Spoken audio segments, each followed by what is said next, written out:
नमस्कार. नमस्कार. जागतिक वाघ दिनाच्या तुम्हा सगळ्यांना मनपूर्वक शुभेच्छा.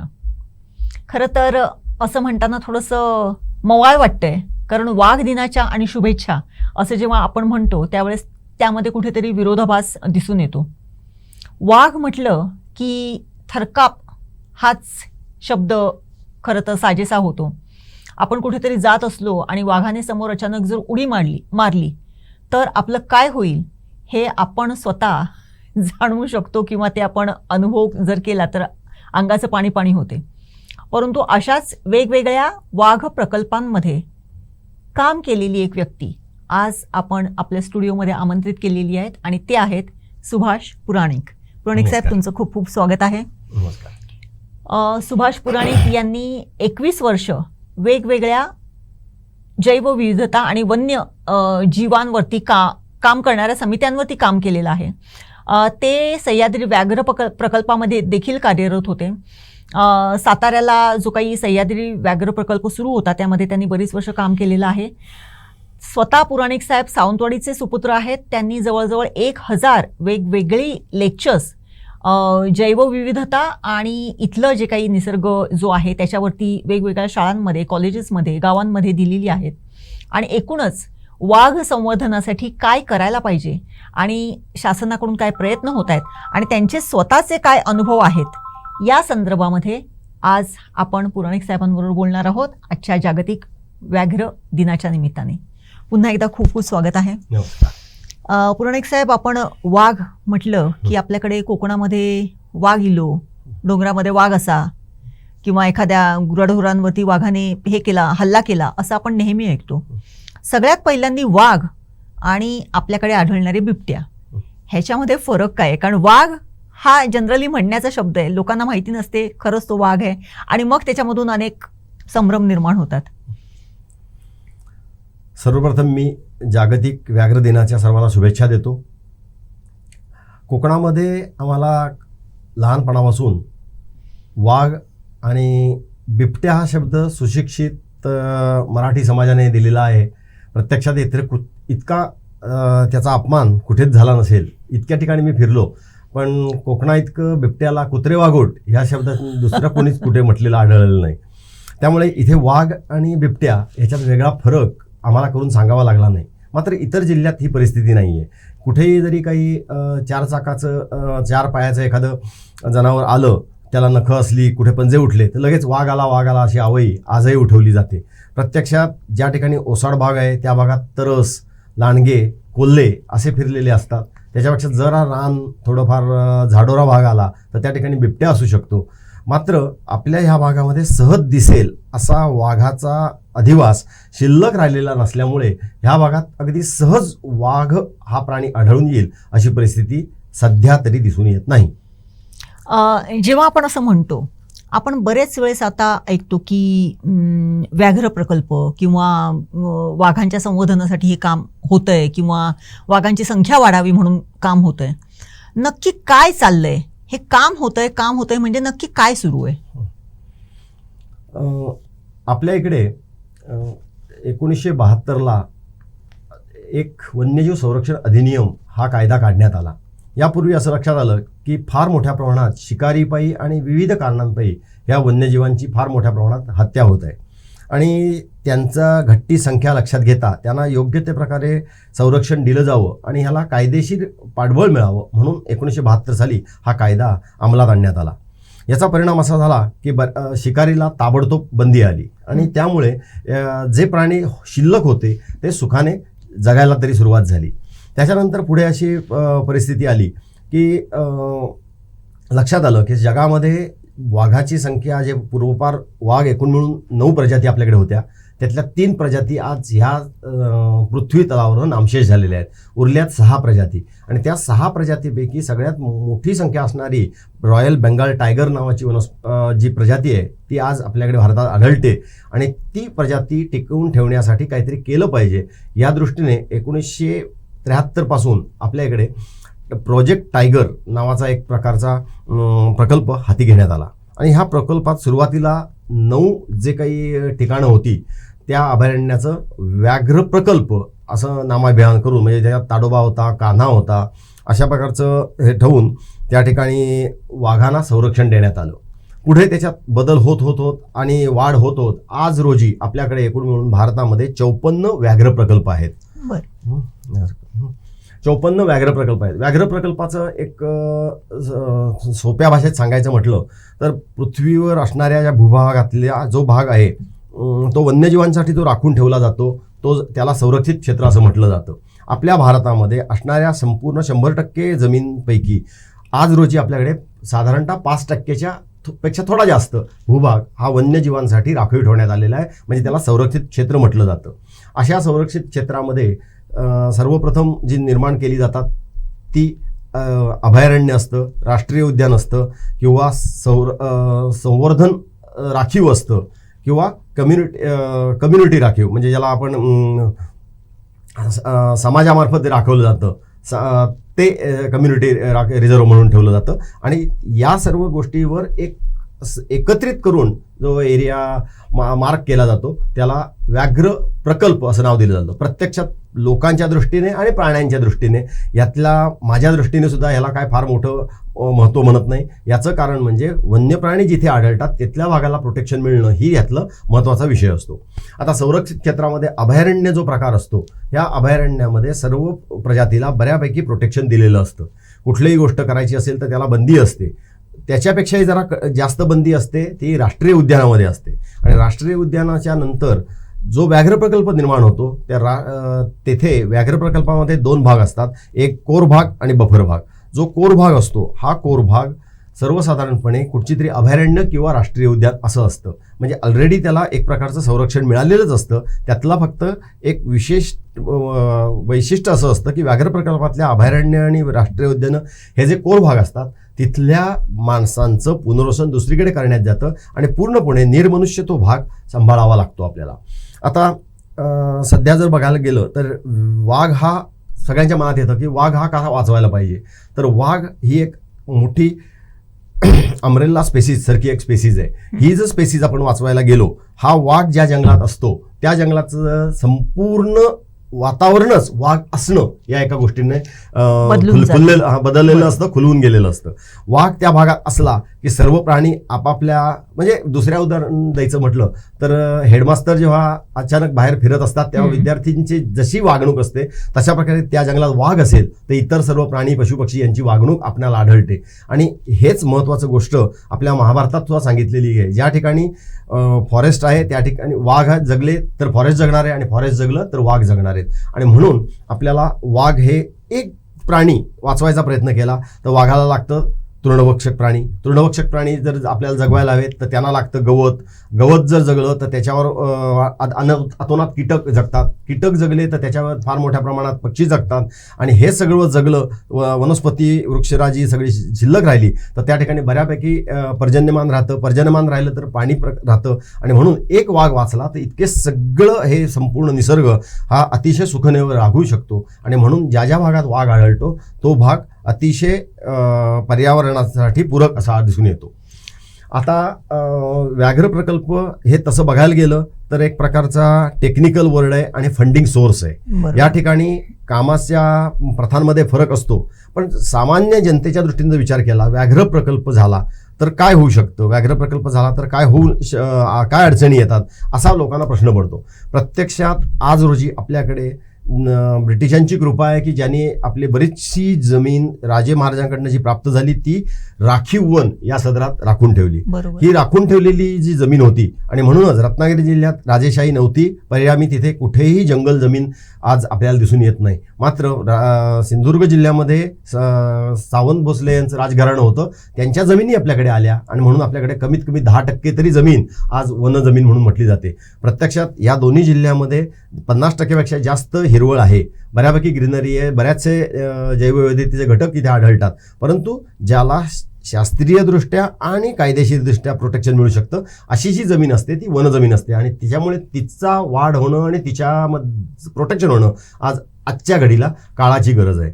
आणि व्याघ्र प्रकल्प एकदा डिक्लेअर झाला की त्या ठिकाणी आपल्याला जी गावं असतात त्यांचं पुनर्वसन झालं की संपूर्ण एरिया तो निर्मनुष्य केला जातो. निर्मनुष्य केल्यानंतर तो बाजूचा एरिया असतो, बहुतांश एरिया हा बफर झोन जो असतो हा रिझर्व्ह फॉरेस्ट असतं, त्याला फक्त तो एक प्रकारचा आपण स्टेटस देतो. बरोबर. खाजगी जमीन कुठल्याही ठिकाणी गरज नसताना अधिग्रहित केली जात नाही. लोकांचं म्हणणं असतं की अभयारण्य झालं की आमच्या जमिनी जाणार, आमच्या हक्कावर गदा येणार. तसलं काही होत नसतं. सर्वसाधारणपणे संरक्षित क्षेत्र म्हणजे अभयारण्य ही जेव्हा डिक्लेअर होतात तेव्हा पहिल्यांदा त्याचं एक नोटिफिकेशन होतं. त्याच्यानंतर काही दिवसांनी त्या ह्याची चौकशी होते. लोकांचे हक्क सवलती काय असतात त्या क्षेत्रावर त्याची सगळी छाननी होते आणि मग कुठले चालू ठेवायचे, कुठले बंद करायचे, या सर्व गोष्टी त्या ह्याच्यात नोंदल्या जातात आणि मग फायनल नोटिफिकेशन त्या अभयारण्याच्या बद्दल होतं. एकदा फायनल नोटिफिकेशन झालेलं जे अभयारण्य असतं, या अभयारण्यावर जेव्हा व्याघ्र प्रकल्पाचा एक टॅग लागतो त्यावेळेला त्याला लगेचच्या लगेच फार मोठ्या प्रमाणात आपल्याला केंद्र सरकारकडनं आपल्याला फंडिंग मिळतं. त्यामुळे अधिवासाचा जो काही आपल्याला कामं असतात अधिवास विकासाची, ती सर्व कामं त्या ठिकाणी करता येतात. बरोबर.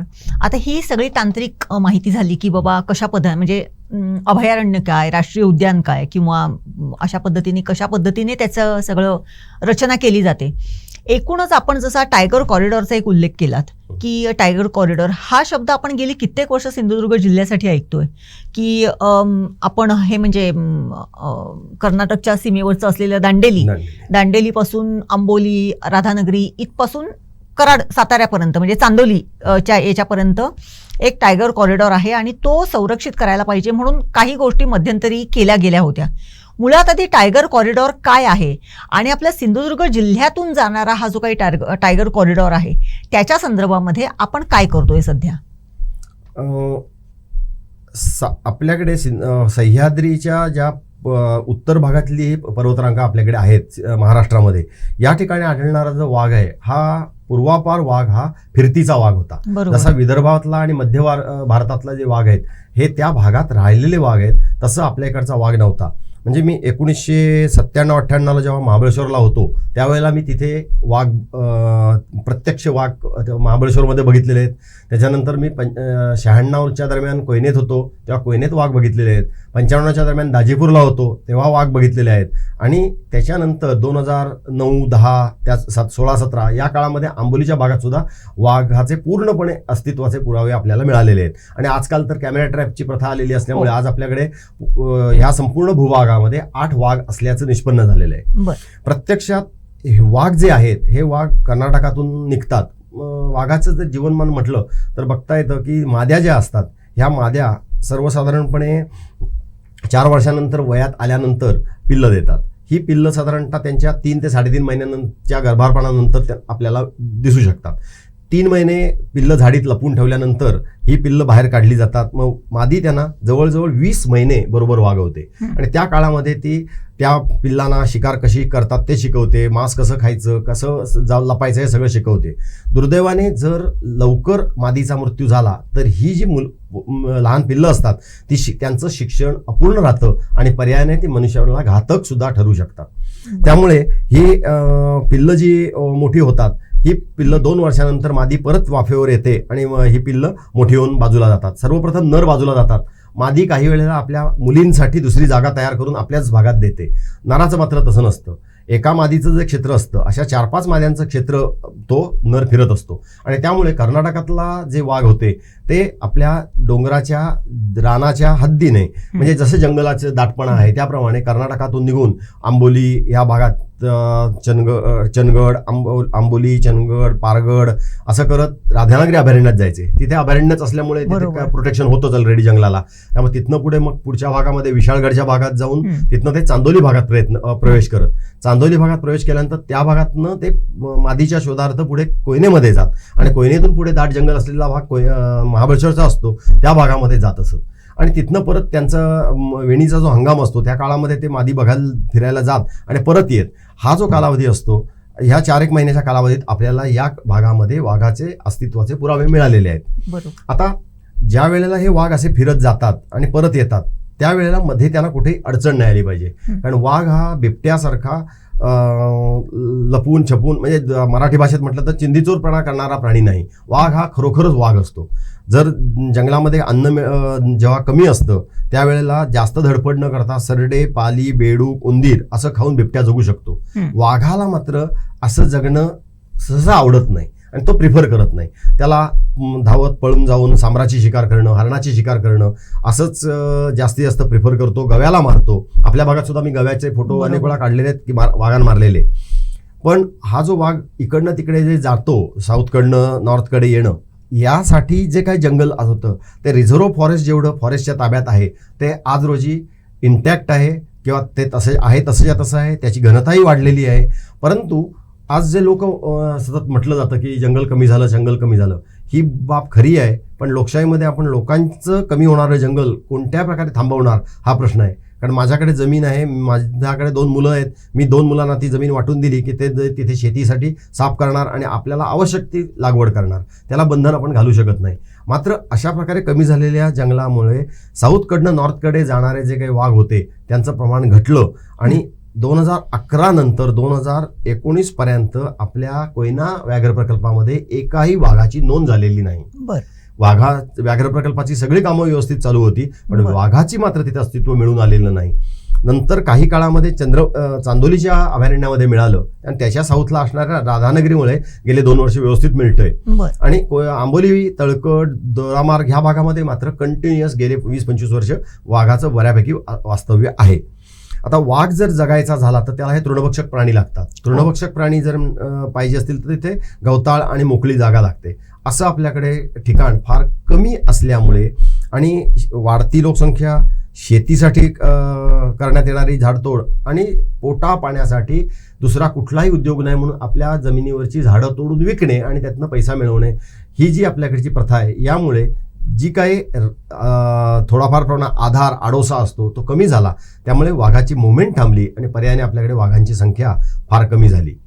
आता आपण जर म्हटलं की आजच्या काळामध्ये आहे ते योग्य आहे का, असं तुम्ही जर प्रश्न मला विचारलात, कारण ज्या वेळेला मी DFO म्हणून पैनगंगा अभयारण्य आणि टिपेश्वर अभयारण्य सांभाळत होतो तेव्हा टिपेश्वर अभयारण्यातल्या एका वाघाला फास लागलेला होता. त्यामुळे तो फास जेव्हा काढण्यात आला तेव्हा त्याला संशोधनासाठी कुठे कुठे फिरतो हे बघण्यासाठी लहान होता तो वाघ. त्यामुळे त्या गळ्यामध्ये कॉलर ID घालण्यात आली आणि त्या कॉलर IDचं सॅटेलाईटवरनं मॉनिटरिंग करण्यात आलं. आणि तेव्हा आपल्याला असं लक्षात केलं की 2019-20 या काळामध्ये, म्हणजे फार इसवीसनापूर्वीची गोष्ट नाही, आपल्या अलीकडचे 2 वर्षाच्या काळामध्ये हा वाघ 3000 किलोमीटर कोणालाही न दिसता आज रोजी फिरलेला आहे. 3000 किलोमीटर वाघ कोणालाही न दिसता आज रोजी फिरू शकतो. म्हणजे आपला निसर्ग आजही हे सर्व प्राणी सांभाळण्यासाठी सक्षम आहे. फक्त आपण त्याला योग्य प्रकारे प्रतिसाद देणं गरजेचं आहे. त्यामुळे कोकणासारखी या कमी लोकसंख्या असलेल्या भागामध्ये आणि ज्या भागामध्ये फार मोठ्या प्रमाणात वाहतूक सुविधा नाहीत अशा असणाऱ्या भागामध्ये हे वाघ सहज जगले पाहिजेत आणि राहिले पाहिजेत अशी परिस्थिती आहे. आणि त्या ठिकाणी फॉरेस्ट डिपार्टमेंटचा जर विचार केला तर फॉरेस्टच्या ताब्यात जेवढी जमीन असते ती फॉरेस्ट डिपार्टमेंट कंटिन्युअसपणे सांभाळत असते. त्याच्याकरता संरक्षणासाठी माणसं पेड म्हणजे लोकांनी पगारदारी नोकर ठेवलेले असतात. परंतु उरलेली जमीन, आता सिंधुदुर्ग जिल्ह्याचा विचार केला तर 90% उरलेली जमीन आहे.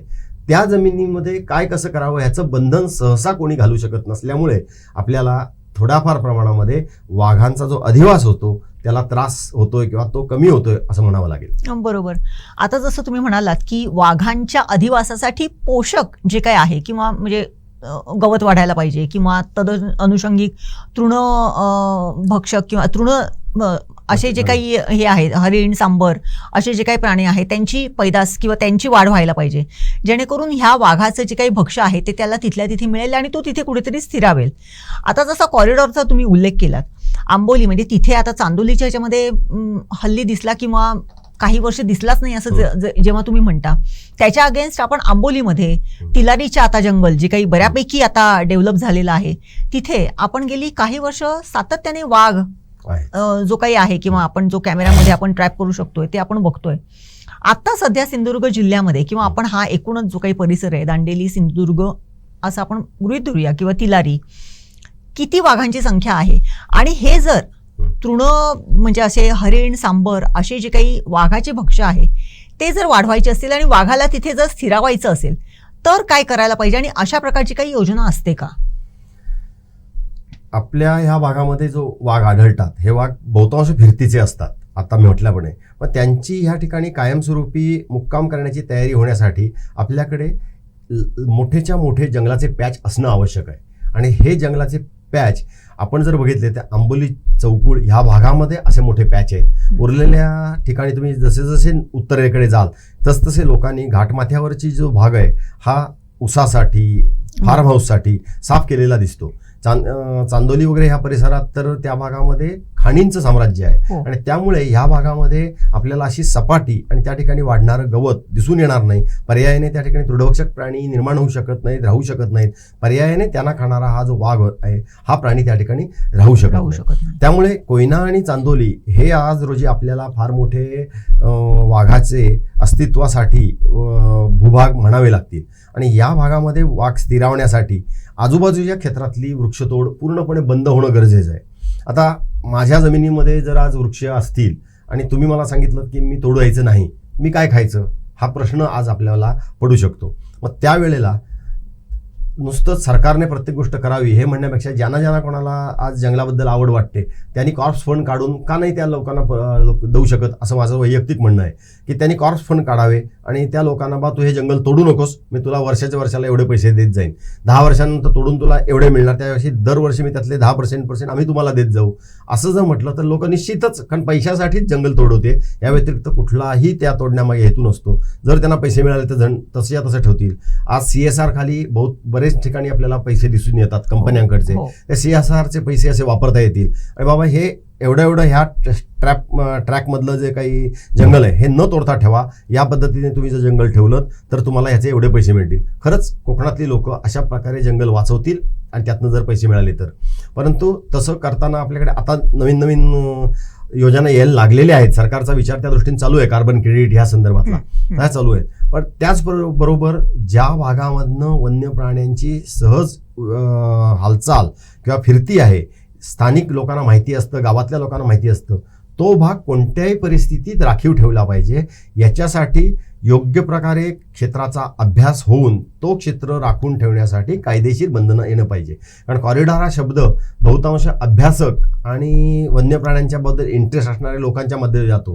कायद्याच्या दृष्टीने कॉरिडॉर या शब्दाला कुठलाही महत्त्व देण्यात आलेलं नाहीये. जर त्या कॉरिडॉरला एक प्रकारचं लिगल स्टेटस किंवा कायदेशीर प्रतिष्ठान मिळालं तर त्या भागामध्ये कुठच्या गोष्टी होणार नाहीत आणि पर्यायाने वाघाला नॉर्थ टू साऊथ फिरण्यासाठी चांगल्या प्रकारचं भाग आणि तिथे कोणाचाही त्रास होणार नाही असं भाग मिळेल आणि वातावरण निर्माण होईल. आणि तशा प्रकारे जर राहिला तर आपल्याकडे वाघाची पुन्हा स्थिती चांगली होऊ शकेल. याचा परिणाम काय होईल, आज रोजी लोक फार त्रासलेले आहेत ते गव्यांच्या उपद्रवामुळे. गवा हा मोठा असणारा शाकाहारी प्राणी, सर्वात मोठा असणारा शाकाहारी प्राणी, आणि तो त्याची संख्या कमी करण्याचं काम हे वाघ करतात. वाघाची संख्या जर व्यवस्थित वाढली तर ह्या गव्यांची संख्या निश्चितच कमी होणार आहे. आणि म्हणून वाघाची संख्या वाढण्यासाठी प्रयत्न करायचे झाल्यास जंगलाची स्थिती वाढवली पाहिजे. जंगलाची स्थिती वाढवायची म्हटल्यास आहे ती जंगल न तुटता राहिली पाहिजेत आणि आहेत ती जंगल न तुटता राहण्यासाठी त्या जंगलाची तूट होऊ नये म्हणून लोकांना काहीतरी देणं गरजेचं आहे. असा हा सगळा पूर्णपणे एक चक्र आहे आणि हे चक्र पूर्ण करण्यासाठी सरकारला लोकांची मदतीची जास्त गरज आहे. बरोबर, नक्कीच. आता आपण 2 दिवसापूर्वी वाचलं की गोव्यातलं म्हादईचं जे काही जंगल आहे ते लवकरच म्हणजे 3 महिन्यात वाघांसाठी अभयारण्य म्हणून घोषित करावं असं हायकोर्टाने सांगितलेलं आहे. आता म्हादई आणि सिंधुदुर्ग हे काय म्हणजे खूप लांब आहे अशातलं काही गोष्ट नाहीये, परंतु त्याचा आपल्या व्याघ्र एकूणच वावरावरती, वाघांच्या वावरावरती किंवा एकूणच वाघ इथे स्थिरवण्याच्या दृष्टिकोनातून काही उपयोग होऊ शकतो का? आत्ता जे घोषित करण्यात आलेलं आहे, एक माननीय न्यायालयाने सांगितलेलं आहे की ताबडतोब हे व्याघ्र प्रकल्प घोषित करावा. हे म्हादई अभयारण्य हे सिंधुदुर्ग जिल्ह्याला लागूनच आहे आणि तिथनं जे फिरणारे वाघ आहेत तेच सिंधुदुर्ग जिल्ह्यामध्ये फिरून जातात. त्याच्यामुळे फक्त व्याघ्र प्रकल्पाचा बोर्ड लागला की वाघांच्या ह्याच्यात काय बदल होईल असं नाही. आजही ते वाघ फिरतात, आजही त्यांचं हालचाल सिंधुदुर्ग जिल्हा म्हादई अशी चालू आहे. व्याघ्र प्रकल्प झाला की त्या भागामध्ये अजून वाघाला राहण्यासाठी पोषक वातावरण निर्माण होईल. तिथे निर्माण झालेले वाघ दुसरी क्षेत्र बघत बाहेर पडतील, त्यांना मांबोलीच्या भागातलं जंगल चांगलं वाटेल, ते आपल्या इथे स्थिरावतील. तिथे तयार झालेले वाघ पुढे उत्तरेकडे जाऊन त्यांना एकदा चांदोली, राधानगरी, चांदोली आणि कोयना ह्याची 3 सलग असणारी अभयारण्य त्यांना मिळाली की त्या ठिकाणी त्यांना कळेल की एक पाठी गेलो तर आपल्याली संख्या बऱ्यापैकी जास्त असल्याने आपल्याला तिथे कोणी राहायला देणार नाही, त्यामुळे तिकडच्या भागात राहिलो तर आपल्याला बऱ्यापैकी राहता येईल. आणि अशा प्रकारे जेव्हा म्हादईमध्ये चांगल्या प्रकारे वाघाचं प्रजनन होऊन संख्या वाढेल तेव्हा ते सिंधुदुर्गामध्ये प्रवेश करून चांगल्या राहायचा प्रयत्न करतील आणि तिथनं ते पुढे रत्नागिरी सातारा ह्याच्या हद्दीवर जाऊन कोयना, चांदोली आणि राधानगरी या अभयारण्यात स्थिर राहतील. म्हणजे एकूणच वाघांची जर संख्या वाढली जसं तुम्ही म्हणाला की त्यामुळे एकूणच आपली इकोसिस्टीम आहे ती कुठेतरी सक्षम राहण्यासाठी मदत होणार आहे. आपण बऱ्याच अशा व्याघ्र प्रकल्पांमध्ये काम केलेलं आहे, म्हणजे साताऱ्याला म्हणजे सह्याद्री व्याघ्र प्रकल्पामध्ये देखील कित्येक वर्ष काम केलं आहे. आत्ताच बोलता बोलता तुम्ही बोललेलात की मी महाबळेश्वरला वाघ बघितलेला आहे, साताऱ्यात कोयनेच्या जंगलामध्ये वाघ बघितलेला आहे. वाघ बघितलं हे म्हणणं खूप इझी आहे, परंतु प्रत्यक्षात जेव्हा वाघ येतो समोर त्यावेळेसचा जो काही थरार आहे किंवा अनुभव आहे, काय सांगाल त्या संदर्भात?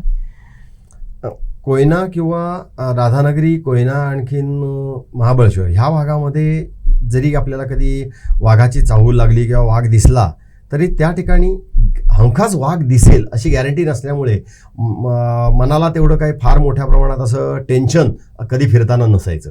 पण आत्ता मी विदर्भात काम करत होतो तेव्हा मात्र एखाद्या माणसानं किती सांगितलं की हा वाघ म्हटल्यानंतर काय होतं हे त्या टिपेश्वर किंवा पैनगंगा ह्या अभयारण्यात कळत होतं. कुठेही आम्ही स्वतः गेलो काय घडलेलं दिसलं खाली उतरून बघायचं म्हटलं तर जीपमधनं खाली उतरताना आजूबाजूला बघितल्याशिवाय आम्ही खाली पाऊल ठेवू शकत नव्हतो. हे जे वाघ असण्याचं जे काय फिलिंग होतं ते कुणाला मिळणार नाही, सुदैवाने आम्हाला मिळालेलं आहे. कारण जी लोक सफारीला जातात, उघड्या जीपमधनं फिरतात, त्यांना पाऊल टाकायला खाली बंदी असते. त्यामुळे ते कसेही चप्पल घालून, बूट घालून बसले, टी शर्ट घालून बसले तरी फार मोठा फरक नाही पडत. परंतु आम्हाला वन अधिकारी म्हणून जंगलात फिरत असताना योग्य ती काळजी घ्यावीच लागत होती की जेणेकरून पुढच्या प्राण्याला आपली भीती वाटली नाही पाहिजे किंवा तो दचकून आपल्या अंगावर नाही आला पाहिजे. आणि त्यामुळे वाघ असणाऱ्या भागामध्ये वावरणं हे मी बरेच वर्षानंतर जे काय अनुभवलं ते कधीच विसरता येण्यासारखं नाहीये. जीपमधनं खाली पाऊल टाकताना 10 वेळा विचार करायला लागायचं, हेच वाघाच्या अस्तित्वाचे पुरावे आम्हाला समजत होते. बरोबर, म्हणजे तो एक जो काही भीती, अनामिक भीती मनामध्ये की खरंच जर आत्ता ह्या क्षणाला जर समोर जर वाघ आला तर काय होईल हे तुम्हाला देखील तिकडे जाणवायचं. परंतु प्रत्यक्षात असा कधी वाघ समोर आलेला आहे का तुमच्या, आणि तुम्ही त्याला कधी असा प्रसंग आलेला आहे का? जंगलामध्ये फिरताना एक तर खाली उतरायचा वेळ फार कमी आम्ही येऊ द्यायचो. एखादं काम इन्स्पेक्ट करायचं असेल तर खाली उतरून आम्ही तपासायचो. तेव्हा आमच्याबरोबर तिथले स्थानिक कर्मचारी, स्थानिक अधिकारी, त्याचप्रमाणे तिथला रखवालदार असा मोठा ताफा बरोबर असायचा. क्वचित प्रसंगी एकटा दुसरं जायची वेळ यायची. अशा वेळेला एखाद्या गाडीने, पर्यटकांच्या गाडीने काही चुकीची गोष्ट केली तर त्याला वॉर्निंग देण्यासाठी किंवा करण्यासाठी खाली उतरावं लागायचं. एकदा टिपेश्वर अभयारण्यामध्ये अशा प्रकारे 2 गाड्यांमधलं अंतर 50 मीटरची जी काही शासनाने दिलेली मर्यादा आहे ती उल्लंघन करून 4-5 गाड्या एकत्र उभ्या होत्या. आणि मी खाली उतरून त्यांना विचारायला गेलो, कशासाठी तुम्ही इथे जवळ आलात? तर ते सांगत होते तलावाच्या पलीकडे, म्हणजे साधारणतः 200 मीटरच्या पलीकडे वाघीण आणि 3 मिल्ल बसून आहेत. मी तिथे बघितलं तर कुठेही दिसले नाहीत. म्हटलं जरी असली तरी तुम्ही जवळ का आलात असं मी म्हटलं आणि परत पाठी वळून माझ्या जीपकडे येत होतो. तेवढ्यात झुडपामधून वाघीण बाहेर आली. फक्त कसं होतं, ते जे 4 फोटोग्राफर म्हणून सगळी ज्या जीपमध्ये बसलेले जे पर्यटक होते त्या लोकांनी मला बघताक्षणी सगळ्यांनी आपल्या कॅमेरा पॅक केलेले होते, खाली बसलेले होते. कुठलंही कोणाच्या हातात बाहेर गोष्ट नव्हती. आम्ही तर मोबाईल द्यायला देतच नव्हतो. त्यामुळे सकाळच्या मस्तपैकी उन्हामध्ये ती वाघीण अचानक झुडपातून बाहेर आली. मी आणि ती ह्याच्यात साधारणतः 5-1 मीटरचं अंतर असेल. म्हणजे एक फटका मारला असता तर मी जागेवर संपू शकत होतो. परंतु ती माझ्याकडे बघत बघत बघत रस्ता क्रॉस करून पलीकडे गेली. मी हळू पावलं टाकत माझ्या जीपमध्ये आलो. या ठिकाणी कोणीही जरी धडपड केली असती तरी आमच्या जीवाला धोका होऊ शकत होता.